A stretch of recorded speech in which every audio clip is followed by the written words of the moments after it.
તો 24 કલાક વરસાદમાં વાત કરીએ અમદાવાદમાં પણ ઘણા વિસ્તારો જળમગ્ન જેવી સ્થિતિ સર્જાઈ હોય તેવું લાગી રહ્યું છે। અમદાવાદ શહેરમાં વરસાદથી ઠેર ઠેર પાણી ભરાઈ ગયા છે તો રાહદારીઓને પણ હાલાકી પડી રહી છે। પૂર્વના કેટલાક વિસ્તારો બેટમાં ફેરવાયા છે। પાણી ભરાઈ જવાના કારણે સ્થાનિક લોકોને પણ હાલાકી વેઠવાનો વારો આવ્યો છે। તો મેટ્રો સ્ટેશન એપલ પાર્કના બંને તરફ પાણી જ પાણી જોવા મળી રહ્યું છે। ભારે વરસાદના કારણે જે સ્થિતિ સર્જાઈ છે તેવા તમામ દ્રશ્યો પણ હાલ અમદાવાદના જોવા મળ્યા છે। અમદાવાદના અનેક વિસ્તારો જળમગ્ન થયા હોય તેવું જોવા મળી રહ્યું છે। ત્યારે અમદાવાદમાં પણ સતત ચોથા દિવસે આજે વરસાદ જોવા મળી રહ્યો છે અને હજુ પણ હવામાન વિભાગ દ્વારા 5 દિવસ ભારે વરસાદની આગાહી કરવામાં આવી છે। ત્યારે અમદાવાદના અનેક વિસ્તારો જળમગ્ન જોવા મળ્યા। आज मुद्दे हमारे साथ हमारा सहयोगी झलक हमारे साथ लाइव जोड़े गया है। झलक, अमदावाद की बात करिए, अनेक विस्तारों में पानी भराई गया है, जलमग्न जेवी स्थिति, शुं वधु अपडेट?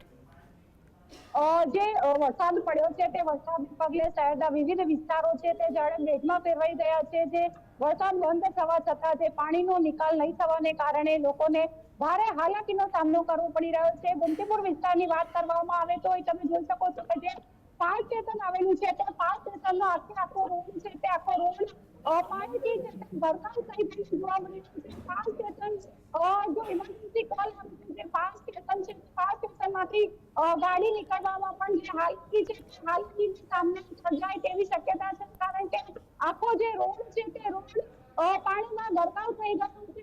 તમે જોઈ શકો છો કે પાણીમાંથી નીકળવા માટે હાલાકીનો સામનો કરવો પડી રહ્યો છે। એ જ વિસ્તાર છે કે જ્યાં દર વર્ષે ખર્ચ કરવામાં આવે છે, વિવિધ આયોજન કરવામાં આવે છે, પરંતુ જે પાણી ભરાવાની જે સમસ્યા છે તે તંત્ર ઉકેલી શક્યું નથી। ગોમતીપુર વિસ્તારમાં નવું પમ્પિંગ સ્ટેશન બનાવવામાં આવ્યું છે।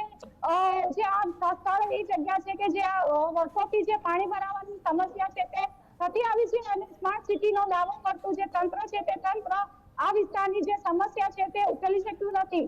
જી झलक, નીચાણવાળા વિસ્તારોમાં પાણી ભરાઈ જવાને કારણે સ્થાનિક લોકોને હાલાકી પડી રહી છે, તંત્ર મદદ માટે પહોંચ્યું કે નહીં?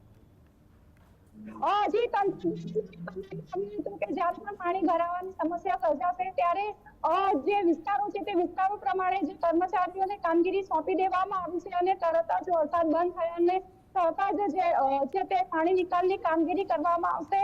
પરંતુ મહત્વની બાબત એ છે કે જે હજુ ઘણા વિસ્તારો છે આ પાણી ભરાયેલા જોવા મળી રહ્યા છે।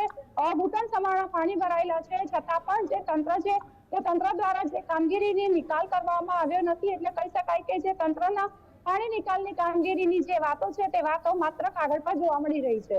જી झलक, हमारे साथ जोड़ा बदल माहिती बदल आप